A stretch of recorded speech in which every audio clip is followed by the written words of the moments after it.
Right Network. Mobilizing, countering the left, energizing the right. New Right Network, home of the New Right movement.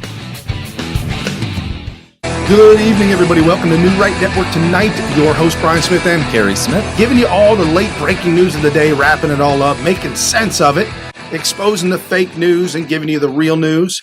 And happy Good Friday, everyone. Carrie and I were discussing that before the show, and the question arose, why is it good? And the reason that I've been told that it's Good Friday is because Christ, God, first off, made the New Testament made a commitment to us, and Christ was going to be the bearer of all our sins. Again, I mention this all the time. John 3:16, for God so loved the world that he gave his only begotten Son, whoever believes in him shall not perish but have everlasting life. That was the agreement that God made with us, and that's why I believe it's Good Friday. Other people may say other words, and I'll probably get blasted in the comment section below. Right. And if you've listened to us long enough and listened to me and some of my interviews that I've done talking about theology, I was raised essentially an atheist. It was kind of a mix between atheism and agnostic, right, at best. And since then, I'd been baptized, and so I still am. Sometimes you feel like an outsider on some of this stuff. So you hear about the crucifixion, and you're like, "But it's called Good Friday. Right. Good. It sounds like a bad Friday." But the more Brian clears that up with me, and it's not because that I'm a scholar of the Bible. I am no, and I apologize. Matter of fact, my New Year's resolution this year was to read more of the Bible.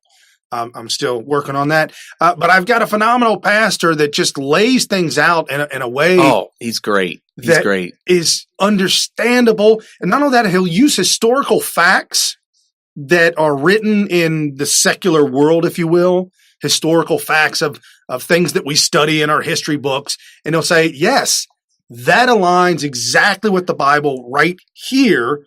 The Bible talks about it, and our history talks about it, and he brings it to today's world so that we can understand. And don't forget, Sunday, Easter, day that Christ rose from the dead, in the tomb for 3 days and came back from the dead. Christianity, and this is kind of a side note on that, but very, very important to understand because we're going to get into some things that aren't really very nice, but it's true. Christianity is the only religion, if you will, in the entire world, most of all of human history. I've never heard of anything else. And I've been told there was nothing else. There's no other religion that deals with the one single fact that we all will die. Really? No religion has ever dealt with that or overcome that. Okay. In a way, as Christ overcomes that for us, we will no longer die a death. We'll actually have everlasting life with God, Christ, that type of thing. So, it's very interesting that nobody else deals with that. With overcoming death, yeah, that is interesting. You've actually said that on a previous show years ago, and I remember thinking I've never thought of it that way, and I've never heard anybody describe it that way. So it's very interesting. It's a really simplified way to understand a very complex thing as Christianity. So I appreciate it. Right. Well, not only that, but something else too. And I it's not that Christianity, and this is a different type of view on Christianity that I'm seeing now that I had seen when I was young, when I was a kid. It was the suit and tie, the stuffy, the quiet, you got to wear your Sunday best. Yeah, it's your Sunday best. If you went to a private Catholic school, you probably got smacked around by the nuns with the ruler. Some things that people have negative connotations to. And my point to all of that, and to the atheists or to the ones that absolutely hate Christianity, because I've been there, I've done that. I know how you feel. I felt the same way. But what I found out is that you have to have you have a misconception of a concept. Don't throw away the possibility of a relationship with Christ based on what human beings have done. Right. So you have all these issues with the Catholic Church, and people have come at me left and right with that kind of stuff. Because a human being did some really bad things. So I'm going to throw away a possibility of learning about Christ based on what a human being did. Right. No, I mean, I've seen it a million times before where people who are overzealous or they get really angry if their evangelizing doesn't work, and all of a sudden it turns the people off from Christianity that they're talking to. And it's like, whoa, whoa, whoa. Christianity's not about that guy or that woman. It's about the Bible, Christ, and all that. Oh, and something else that was brought up here recently, the Pope relating Christianity and Islam as being either similar or same or some kind of melding of things. Atheists do that. Right. Atheists do that all the time. They Sky Daddy. Right. A fact, in the Quran, it says that if you believe in the Father, Son, the Holy Ghost, if you believe in the triune, the three head, I think they refer to it, the three head in one, that you are an infidel. There is only one God. This three God thing is bad. Well, was bad. It you or somebody else was talking about, described the Holy Trinity in this way, is that there's three states of water, steam, and ice, three different states. It's the same thing. Oh, gas, steam, gas, water, and ice. Yeah, there's three states of the same compound of water. Gas, liquid, and solid. Right. And so you don't look at a piece of ice and say, that's not steam. I've never heard it put that way. Yeah, but it's like three states. Okay. It's just in a different state, but it's the exact same thing. So that's the way it was explained to me, and it made perfect sense to me because of my science background. So there you go. Yeah, no, absolutely. And as we're getting ready to go, I mean, this whole week was Holy Week for Christianity, and as we're coming up on Easter, there's some bad things going on out there. I mean, because we live in a world of evil. I mean, just bad stuff going on. There's some videos that have been put up here recently on the social media. I can't find the link right now, but if you go to my Twitter page, you'll see it. And it's just Muslims walking up to a statue of Mother Mary, one of the ones that people put in their front yard, walking up to it and screaming something in Arabic and Allahu Akbar and crushing it on the ground. It's just like, come on, man. Right. It's just a way to try to rile people up. Get people triggered. And this by Hey, It's Carolyn. I know we showcase her often because she has some great tweets. And this one is the hypocrisy that we're seeing right now in the Department of Miseducation. Oh, and it looks like the video is from Amy Meck. Yes, originally from Amy Meck. Okay. And I will put the sound up on this one. Well, the sound isn't really as important as what the actual act of going on. She says, where's the separation of church and state? Why are U.S. public schools allowing Muslim girls to show hijabs to fellow students? Can you imagine public schools allowing a nun's habit, rosaries, or yarmulkes? Slow indoctrination towards Sharia. And I'll make a big screen so you can all see it. It's a bunch of high school girls that are Muslim that wear the head garb, teaching white girls how to accept their place in slavery. This is your place. This is what you will have. And they use pretty colors. One's white, one's green with pattern, one's red. One looks like a red, the famous bandana that a motorcycle biker would wear around his neck. And then black ones as well. This by the Journal Star. Folks, this is, I know it's in the schools. And that's what the big rile is about, that it's in our schools. And we know how they've removed. I feel like there needs to be more information on this. Like it says, where's the separation of church and state? However, my question is, was this a school sanctioned thing, or was this some Muslim girls who just were doing whatever they want to do, and there were other girls there that were interested or curious or whatever, and they were all just peacefully playing along and everything's fine? Or was this Absolutely. now? If it was a school function, obviously, if it's a public school, this would be a violation of separation of church and state for sure. If these girls were made to do this, and if not, they were given a bad grade, or even if that wasn't the case, even if they said, "Hey, we're going to be showing you guys how to dress as Muslims next week. We're going to need parent permission slips and all that." You can totally opt out 100%, and it will not affect your grade. Still, there's a level of peer pressure and ostracization, if that's even a word, that goes along with that I would say would not stand the scrutiny of a Supreme Court decision. And so that if that is the case, that's what my take is on it. But like I said, if it's people just voluntarily doing whatever they want, you shouldn't be told that you can't do it because you're on school grounds. I agree with that notion, and I think separation church and state is kind of a bad argument for this. Well, it depends. It may have been a school function. If it's school function, it didn't look like it looked like some girls hanging out. It looked real casual. It didn't look right. But with that being said, if it's not school sanctioned, I'm cool with this. The problem I have with this is that we are slowly succumbing and a PC-like world allowing the indoctrination of our daughters into believing, Linda Sauer, that Islam empowers women somehow. Oh, yeah, it's the opposite of that. It's definitely the opposite of that. Right. Look, I'm very, very tolerant of people doing whatever they want. If you taught it in school, the Crusades and Islam and the Caliphate, if you taught in school what's going on in the Middle East, throwing gays off buildings and slaughtering Christians, Egypt used to be all Christian. Turkey was all Christian. Mm-hmm. Now it's all Muslim, and Turkey now fading its way into Sharia law. They're trying to fight for a non-religious, secular, or maybe even Christian-friendly area that's very big on tourism in Turkey.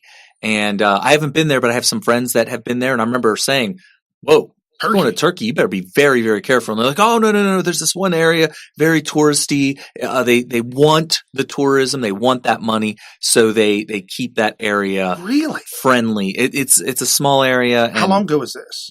A year ago. Oh, okay. Yeah, but I would not surprise me if that is getting smaller and smaller, and there's going to be possibly violence in that area. It's kind of like Mexico.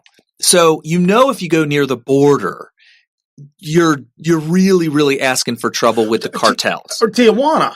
If you go to TJ, really? But go to Cancun, you're right. You are probably not as safe as in America, but probably the next best thing. I would say probably one of the safest places in the world outside of America is probably Cancun, because everybody in Mexico has just agreed, hey, this is our cash cow. Right. Don't mess with it. So that's pretty much the story with that. And same thing with Turkey. No, that makes sense. I agree 100%. And while we're speaking about the First Amendment, this was posted up by @SEKUSA1. Freedom of speech issue here, Carrie. Okay. This is Muslims block off an entire New York City street. Okay. They use our freedom of speech laws against us while carrying out their hatred toward us. This is not freedom of religion, but trying to take over America and implement Sharia law. Okay. This is the Muslim prayer. This is where they are praying to Allah. They are required to do this multiple times, five times a day. 5 times a day, facing Mecca. Right. On the prayer rug and all that kind of stuff. But in the Middle East, they have these giant, huge speakers to broadcast it across large areas. And apparently they're demonstrating that in New York City. Now, I'm assuming based on the tweet itself that this would have been legally done by permit. I would think so. I don't think you could have a gathering like this without a permit. Well, all the electrical equipment, the speakers. Yeah. I mean, there's hundreds. It's probably thousands of people there. Probably. And here's my take on this. Okay, fine, freedom of speech, but you're impeding the freedoms of others.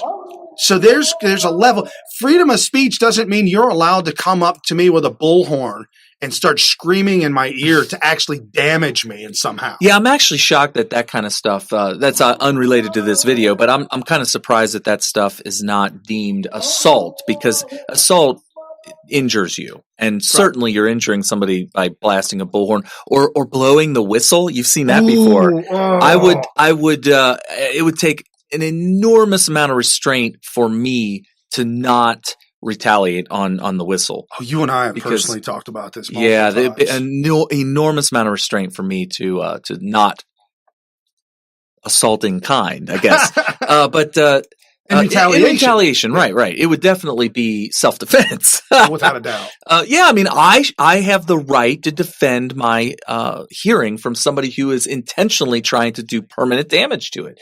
But anyway, getting back to the First Amendment, Congress shall make no law respecting the establishment of religion, prohibiting free exercise thereof, or abridging the freedom of speech or of the press, or the right of the people to peaceably assemble and to petition government for redress of grievances. So the big thing here is right of the people to peaceably assemble.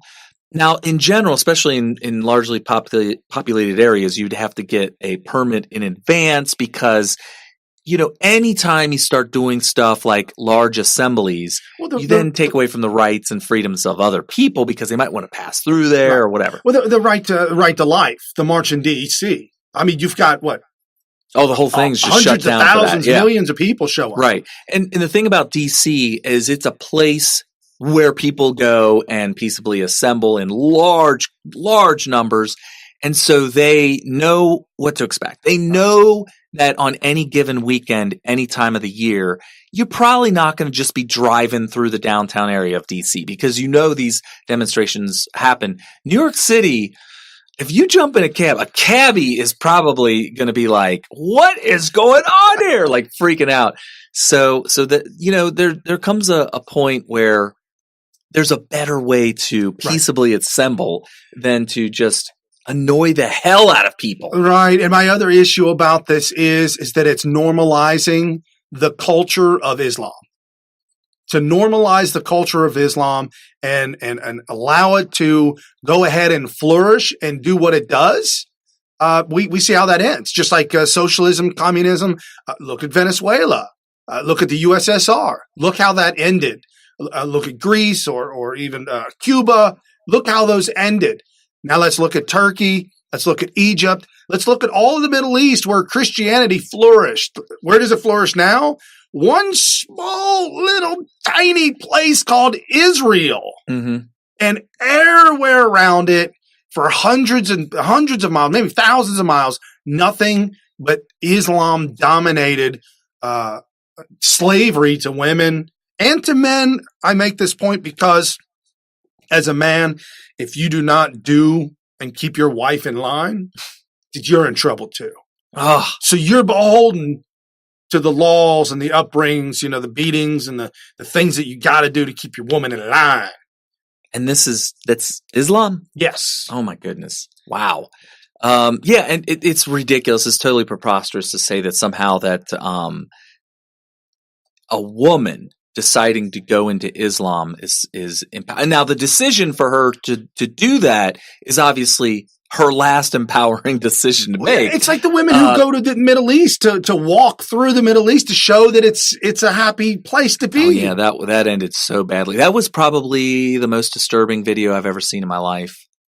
A video was produced of the result of two women deciding to walk through alone in an Islamic area. And, the country found those people and I think tried them and whatnot. And I don't know if that's still ongoing because they have a large tourism. This is Morocco. Oh.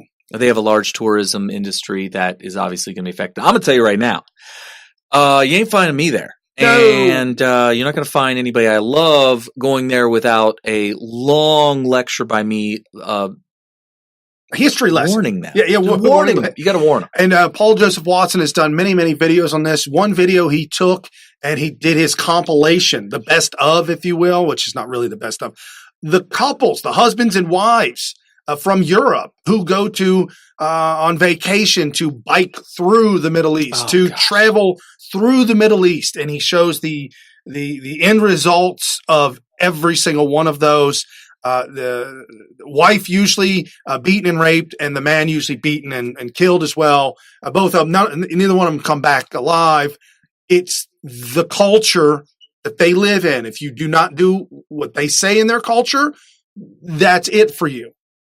In America, our culture, you can do what you want. And now we have another culture entering ours, doing whatever they want to actually impede on others' freedoms. Yeah, and it's the thing is I think that the anti-Christian sentiment is really the problem, because you see this kind of stuff happening with the big Muslim prayer assembly in New York City is fine. If you get the permit and everybody knows about it and everybody's okay with it, and maybe it's a once a year thing or whatnot, that would be fine. But don't get your panties in a bunch when the exact same thing happens for a Christian march or something like that, and it ends up being this counter protest and lots of violence. And people, people are getting afraid to exercise their Christian religion. I promise you, publicly, right? Well, and I promise you, the churches around America will probably have security, if you will, this Sunday, because of some of the things that have been going on. Now, the Notre Dame thing, in Notre Dame, however you want to pronounce it, Notre Dame thing, there's still no proof. There's no empirical proof that there has been new news about it. Last night came out that the police are now saying that they think that it was a short circuit. Okay. They don't say of what. Apparently there was an elevator installed for the renovation workers, and so there was some journalists speculating as to the wiring of that somehow causing a short circuit. Why there would be a short circuit in a spot that could catch fire or something could catch fire, don't know.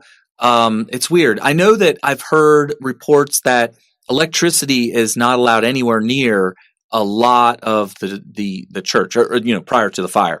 And so it's just, the whole thing's weird. Yeah, very strange. A friend of ours, Bill, he's in our private message meetup group, and he made a point about the oak being 800 years old. He says that when oak dries out, it absolutely goes up fast.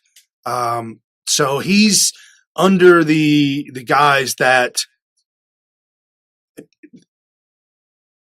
it could go up quick. Oh, certainly. Some other they said people, the entire roof was made out of oak and lead. Ooh. Yeah. Well, that's probably why the strange color that was coming out in the smoke. Okay. But some people are in a camp that says that because it's 859 years old oak, that it should be more of a petrification. No. But I don't think 859 years is enough. Well, no.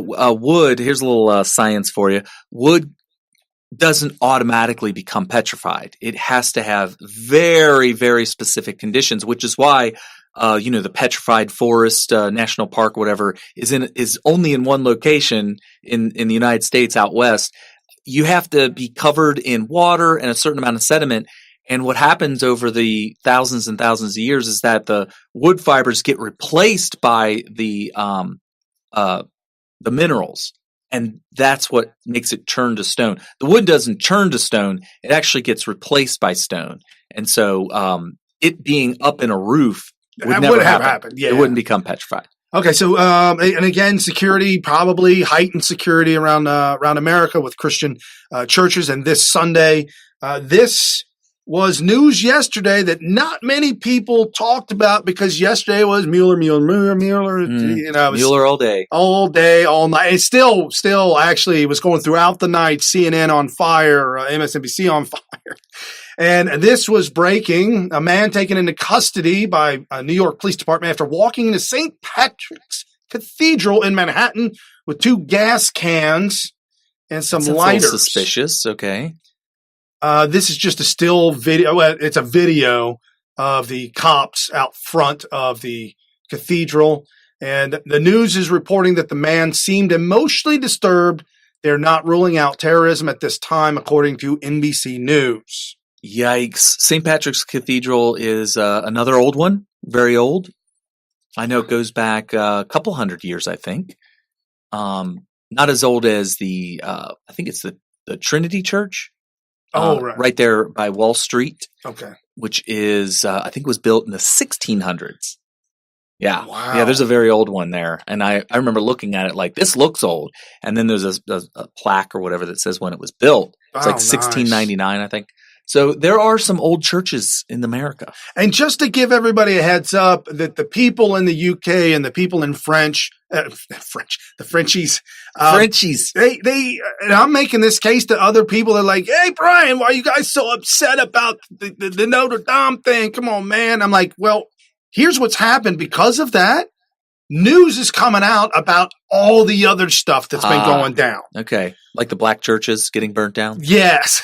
Yes. And Paul Joseph. By the way, most of those are false flags. Correct. They've been proven that. That's why they're not in the news that much. Right. And Paul Joseph Watson, who lives over there, did a video, showed 875 vandalized churches in France in the past year. Wow. So they're triggered over there. So when something like this accidentally happens, it's so easy as human beings to say, see. Or to at least explore that possibility. Right. Well, why not explore it? Why not question it? Yeah. We absolutely questioned it. I have been saying all along, there's no proof that it was or wasn't. I'm just saying, Here's what's going on over there. It's okay to go down those rabbit holes. Just make sure you don't take us out of context and make it sound like that we're stating it as a fact or a most likely situation. We're just saying these are still possibilities. I still, I haven't heard anybody point this out. So, it is what it is. But American airliners flew into the World Trade Center in 9/11, 2001. And when you look at those, you would think, wow, I wonder what's wrong with those pilots. Yeah, why would they do that? Why would they do that? Well, what you don't know is that Islamic terrorists spent many, many years training on how to fly those things so that they can commandeer them and fly them into the planes. So the idea that an Islamic extremist could go into the construction industry in the right place, the right time, with the right language, and just making the right friends in the right places, could end up getting a job with the right construction company that does the renovations for a big 850-year-old Catholic church like that. It would be easier. Where they could then pull off the terrorist attack that they were training for. Right. So now that sounds very conspiratorial, but that's precisely what happened on 9/11. So, should we discount that? I would say leave it up to possibility. Right. Well, and think about how much easier it would be to pull that off versus learning how to fly a 737. Right. What were they? What were they flying? 767. 767. Yeah, I mean, come on. We're talking about a simpler operation here. Right. And so we've got friends around the world, and because of social media, we're plugged into a lot of news all the time. At Chris_A10_USA, UK Muslim convert stabbed a stranger in the neck 6 times to establish himself as a fighter. Okay. Screaming. I want to show the world I'm a fighter, so I'm going to stab somebody in the neck 6 times. Screaming Allahu Akbar. Somebody in our chat group pointed out the video that we mentioned, I think, on the last show that I was on, about they showed the church, Notre Dame in Paris, burning, and you hear voices of presumably Muslims screaming Allahu Akbar as it burns. And again, I don't think there was any picture in the video of Muslims at all.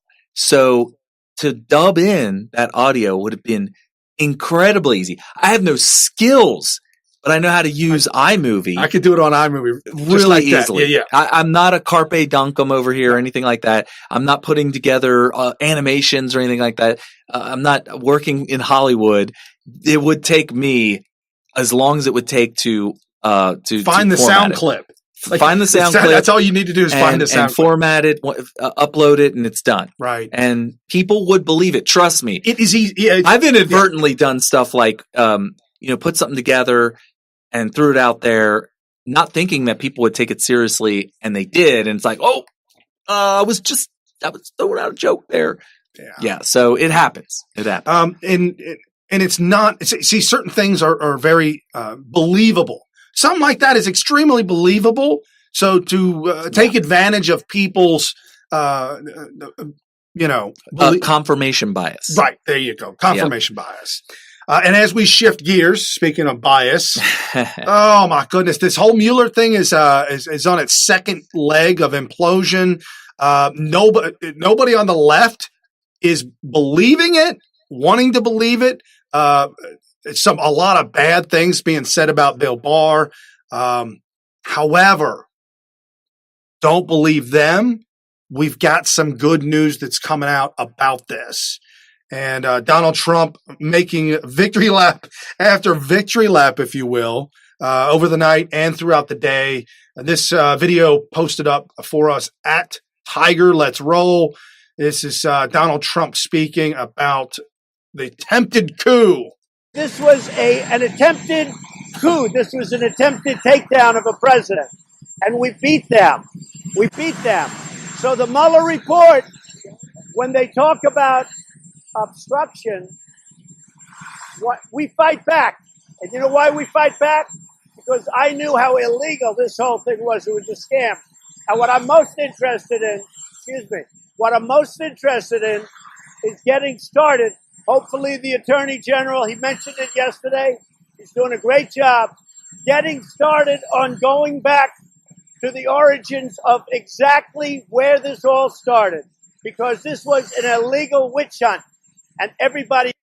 Awesome. I love that tie, by the way. It is a nice tie. He's got the navy blue coat, jacket, whatever you would call it, with the sky blue kind of. Yeah, I like that combination because I've never seen it before. Nobody has the guts to pull something like that off. He'd pull off pink ties. Dude, Trump pulls off a pink tie. I've seen pink though before. I've seen where a guy's trying to soften his image. Salmon. Salmon. We don't call it pink. Men don't call it salmon. Yeah. So he had a fish tie on. Right. So yeah. Attempt to coup. Yeah, I'm glad he said it. I'm glad he said it exactly the way he did. I'm glad he called it illegal. What makes it illegal was the Fourth Amendment is important. Every time you hear about FISA courts, FISA warrants, spying on people, doing whatever you do in an investigation, every single thing they do has to go through a process that makes it, that conforms it, makes it, and keeps it legal within the confines of the Fourth Amendment. And they just absolutely obliterated the Fourth Amendment. It makes the whole thing totally illegal, fruit from the poison tree. And by the way, they didn't get any fruit.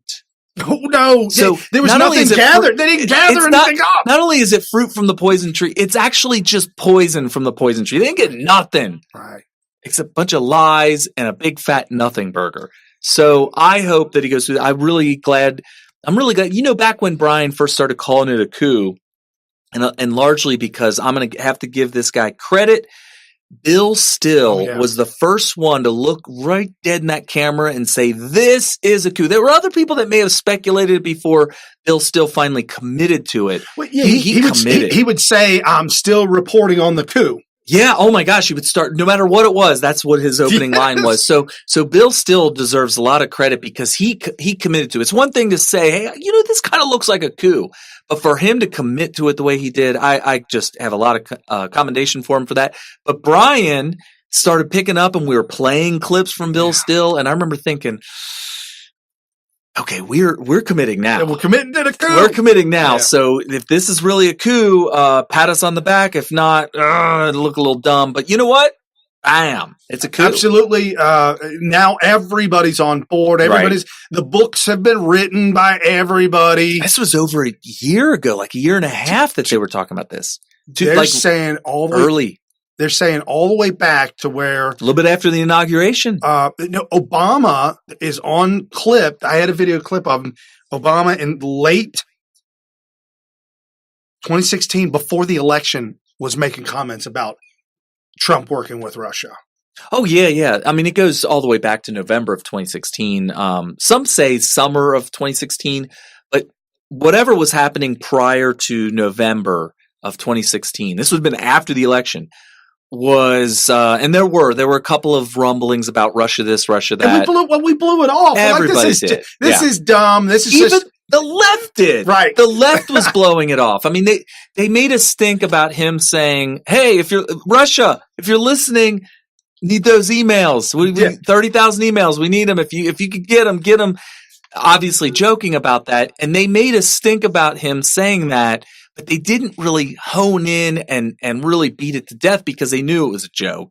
Right. Later, they did commit to that. Later, they went back to that clip and said, see? The whole thing. Yeah. See, it's a dog whistle. He's calling out to Putin. Oh, So now we've got Barr doing his investigation, and Jack Posobiec tweeted this out. Hot take. Democrats who attempt to block Barr's spying investigation are obstructing justice and must be indicted under the Weissman theory of obstruction. So you I had a comment. Yeah. I agree with him 100%, except he's got to change that word block.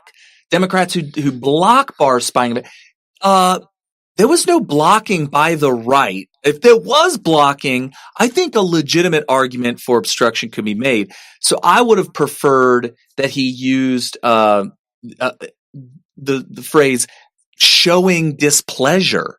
Yeah. If you show displeasure, listen, you guys made your bed, Democrats. Now you're going to sleep in it. If you show any displeasure of Barr's investigation into your coup d'etat of our duly elected president, then you should be charged with obstruction. If you're angry in whatever form or fashion, whether you drop the F-bomb like Trump supposedly did, whether you said, oh my God, it's the end of my life, whatever you say, you're obstructing justice. You just have to show any kind of displeasure. If you don't love it, you have to have a fake smile and say, we love it. Can you investigate us some more? You don't show that. Boom! Right. You're obstructing. Because if the FBI says you're under investigation, if you don't immediately say, holy crap, this could destroy my life, they have an open-ended pocketbook and you don't. Yeah. If you don't say that, I mean, if you do say that, then it's all over with. So you really are done this time, and you are effed. This was a Politico poll. This article was written by Breitbart and talked about this poll, so that's where I got the poll from. But Politico, far left-leaning rag outlet. Maybe. Totally fake news. Yeah, it's propaganda. However, I like using their polls when they don't look so good for them. Yeah, and you can't make the argument, well, Brian, you call them fake news. You say they lie about everything. Now you're going to use them as a source? Hey, we're allowed to shove it back in their face. Just saying. So the poll from the far left Politico and Morning Consult showed that nearly 4 in 10 voters, 38%, said they believed spying occurred, while only 28% said there was no spying. So 40 to 30, 40%, almost 40% said they were spying, 30% said no spying. Just take the 40%. Oh, that's only 70. Where's the other 30%? Yeah, where's that? I'd like to find out what they say. So if you take the 30% that said, I'm still unsure, 70% said yes or unsure that spying occurred. Yikes. Well, I think it was Comey that said, hey, when you get a warrant for a lawful surveillance of somebody based on a warrant, we don't call that spying. The definition, literally the definition of spying is just that, Comey. It's just complete insanity. And Comey is definitely out. Oh, Brennan. John Brennan is violently attacking Trump on social media.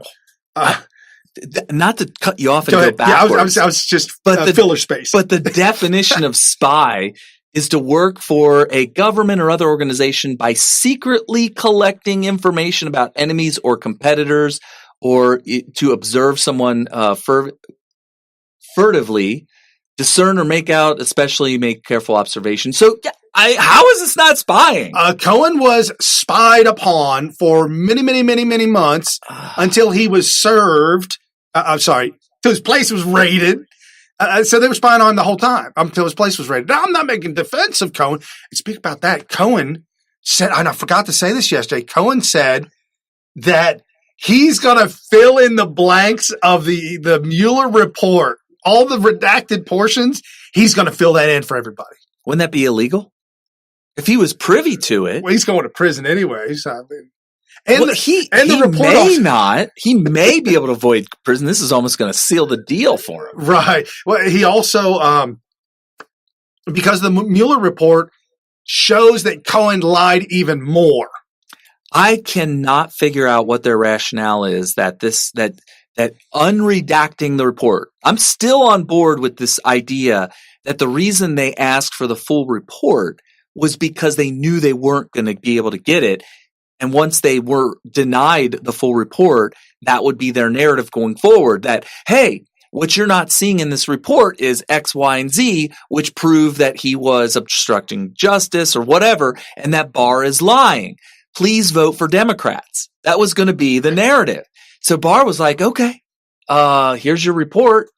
It's redacted because that's what the law requires. So now they're going to the next step, which is, hey, we got the full report, but it's redacted.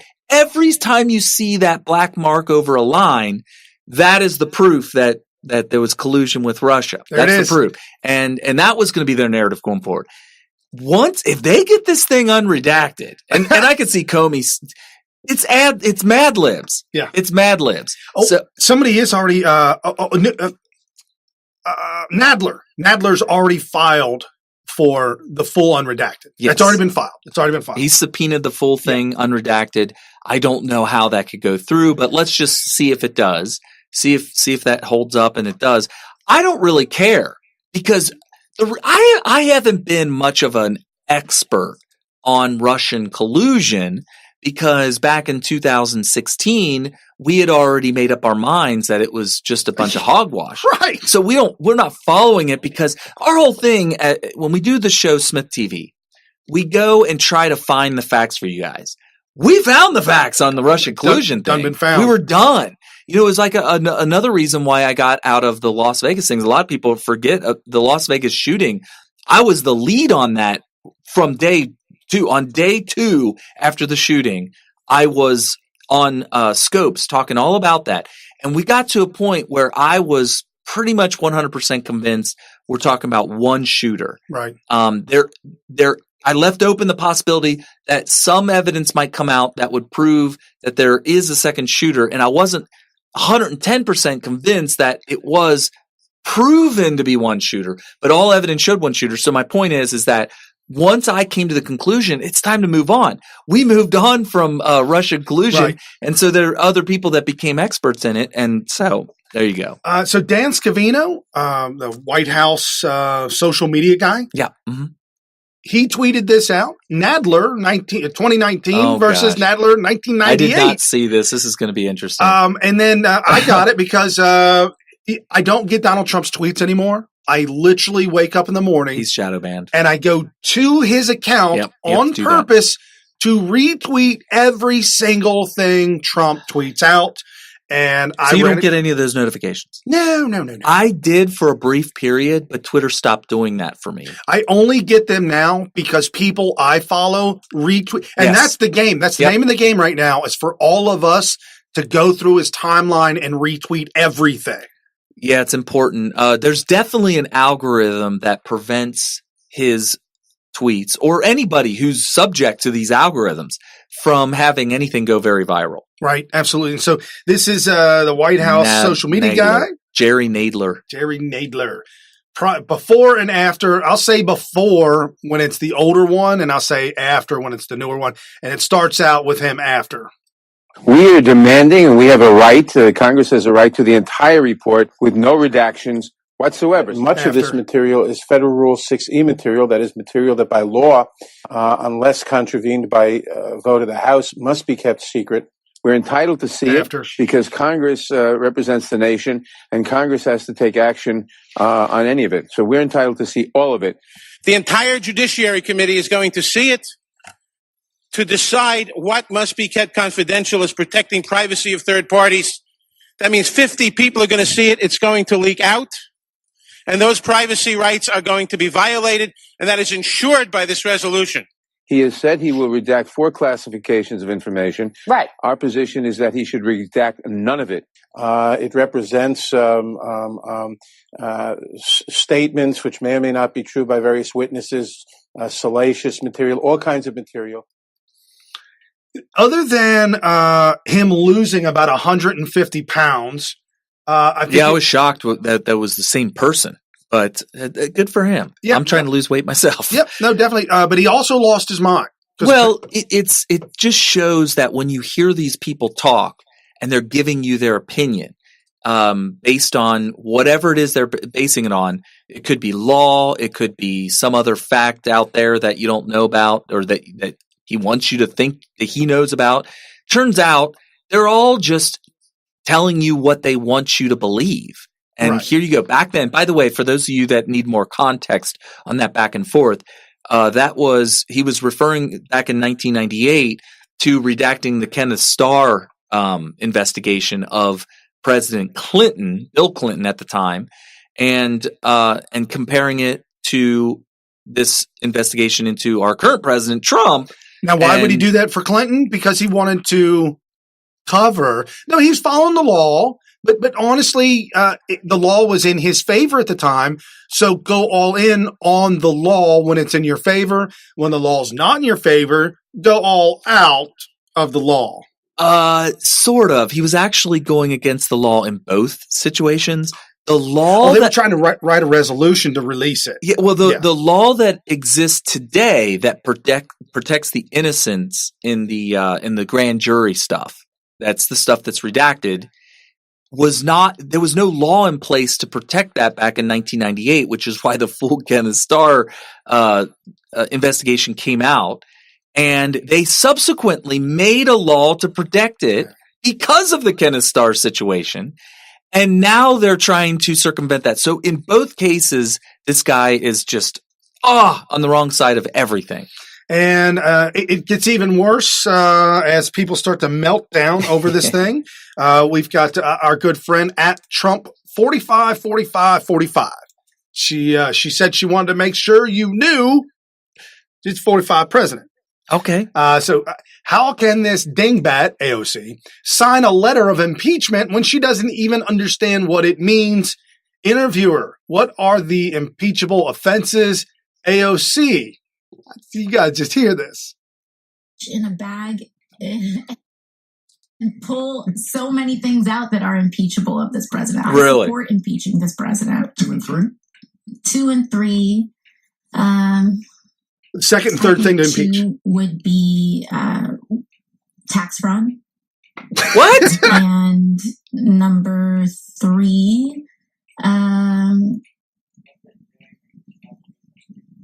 man, I mean, there's just so much. First of all, she didn't guess one. Like the census, there's, I can't even, the tax bill, it's like, there's just so much.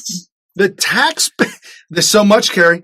There's so much. I am so glad they put her on the spot like that. Wow. And by the way, you too can do this almost on a daily basis. I do it all the time. Whenever somebody calls Donald Trump a liar, which happens every day, probably tens of thousands, maybe hundreds of thousands of times on Twitter, you just have to be looking for it. Don't be afraid, because trust me on this, it'll work for you. Say, name a lie.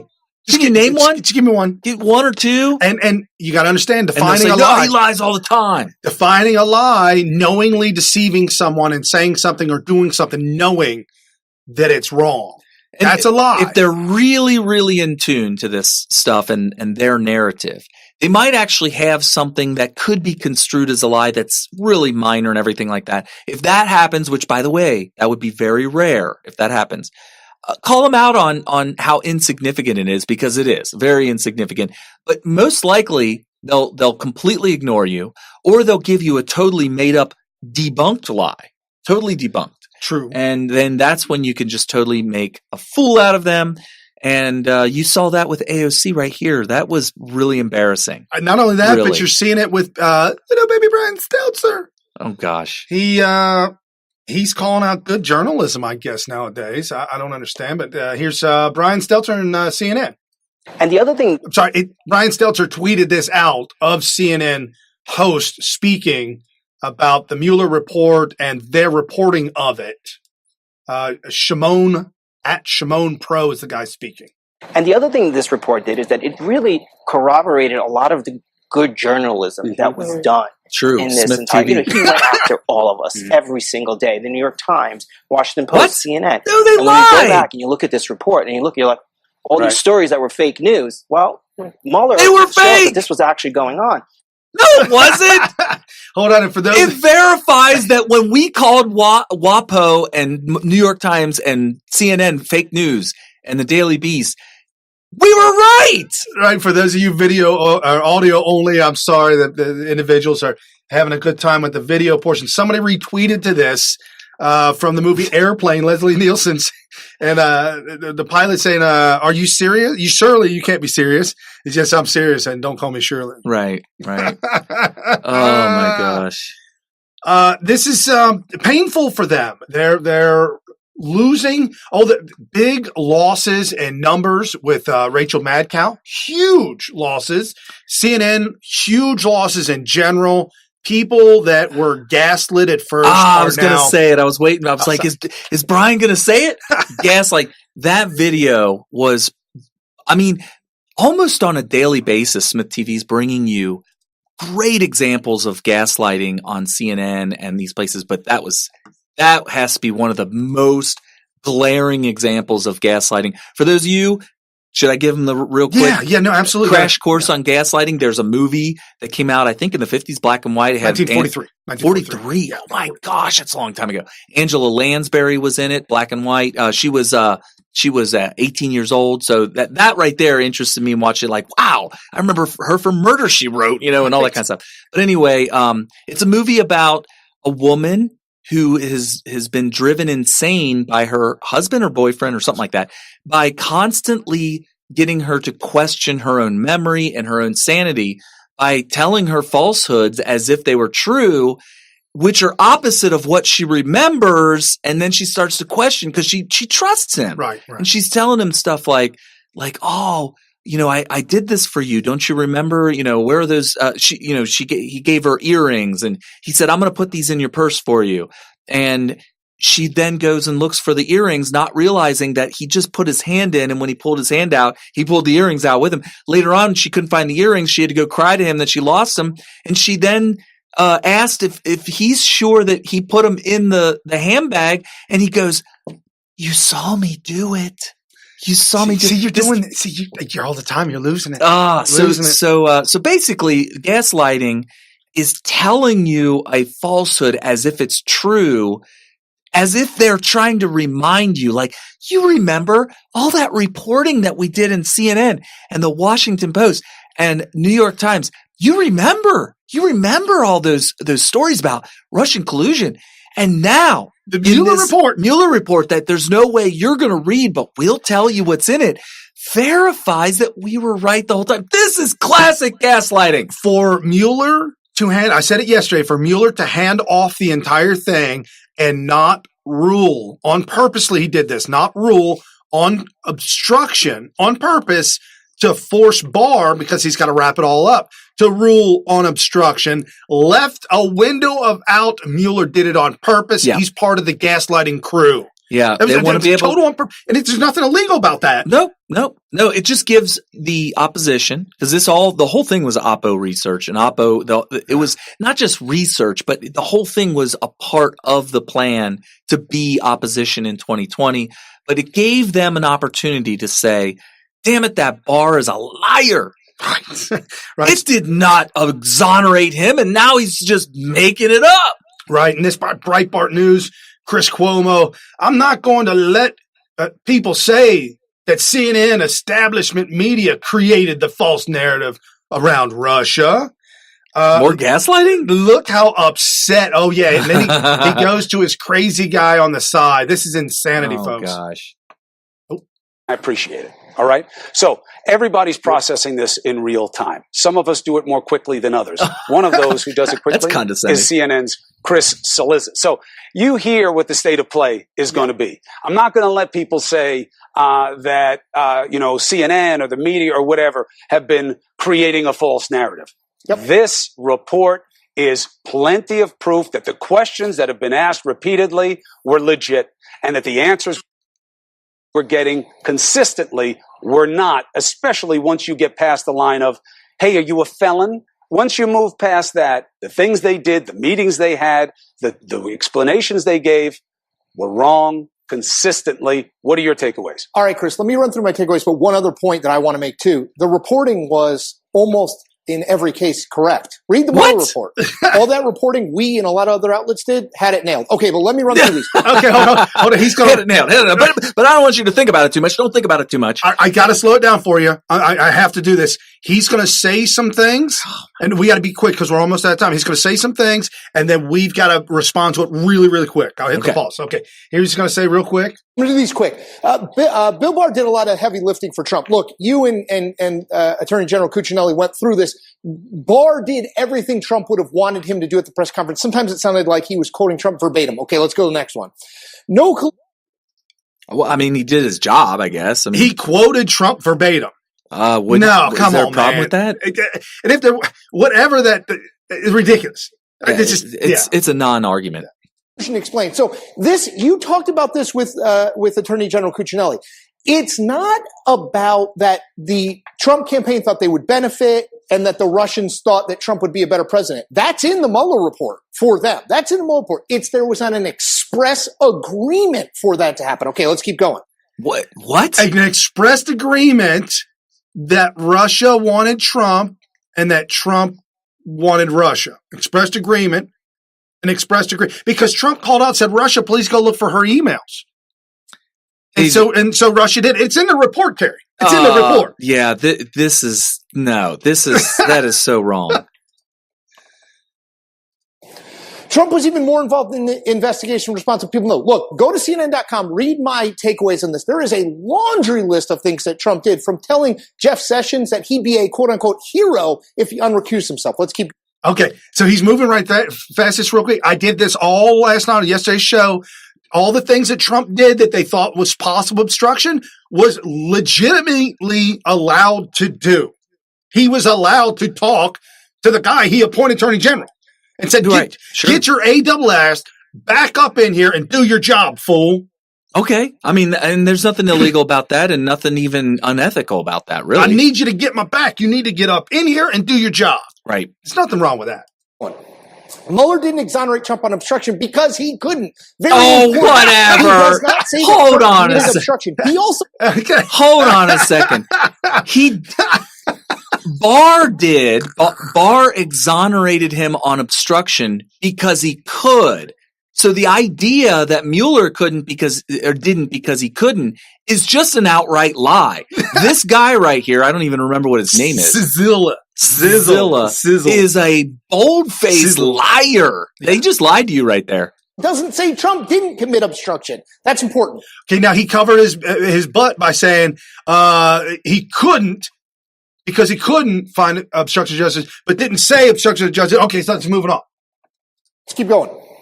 Trump was very worried about the special counsel. I'm not going to quote what Trump said because I can't. I get fired on this air. But Donald Trump was really concerned when he found out there was a special counsel. Usually you're not concerned about things that you don't worry about. Is there another one? No, because he dropped the F-bomb and said, oh my God, my presidency's over. And by the way, what's the source of that quote?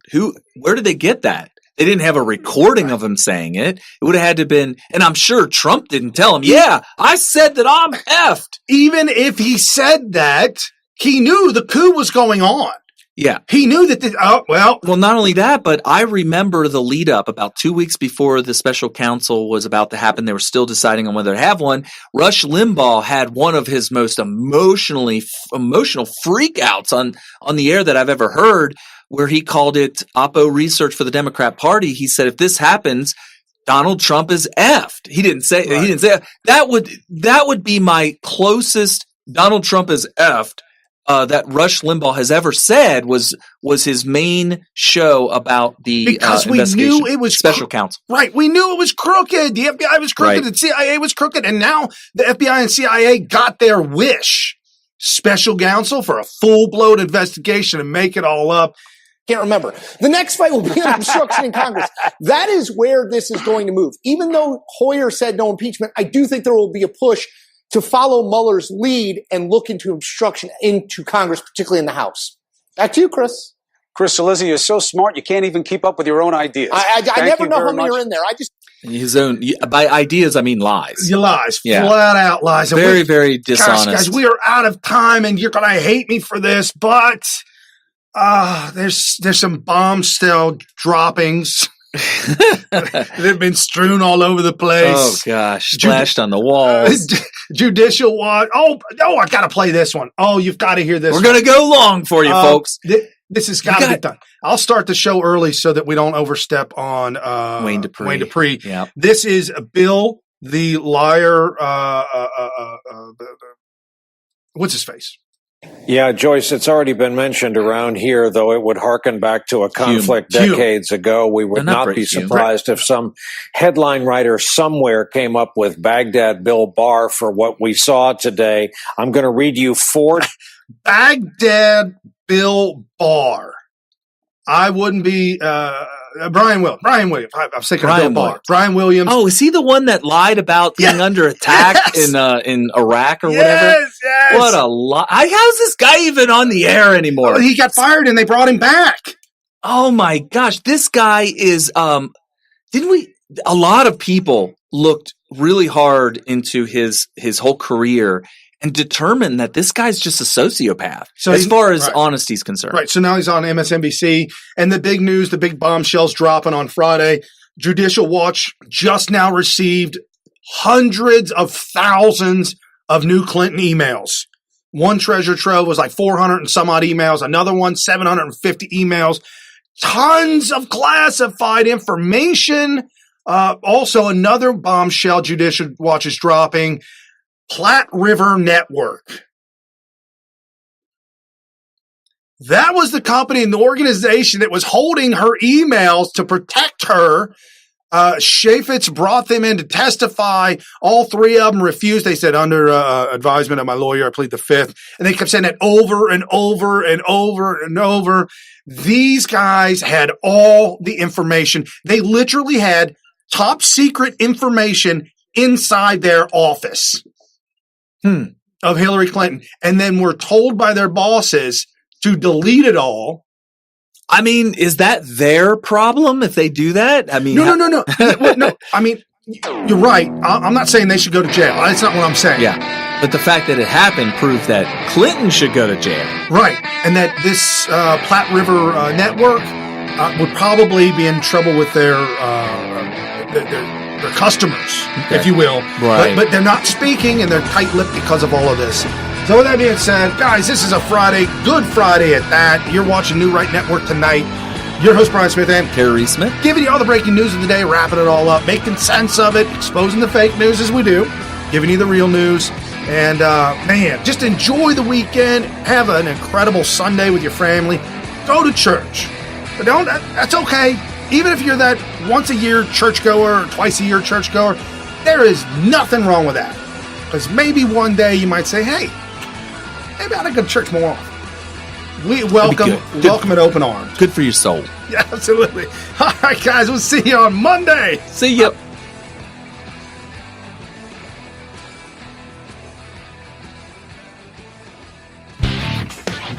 You've been listening to New Right Network, mobilizing, countering, energizing. Online at newrightnetwork.com.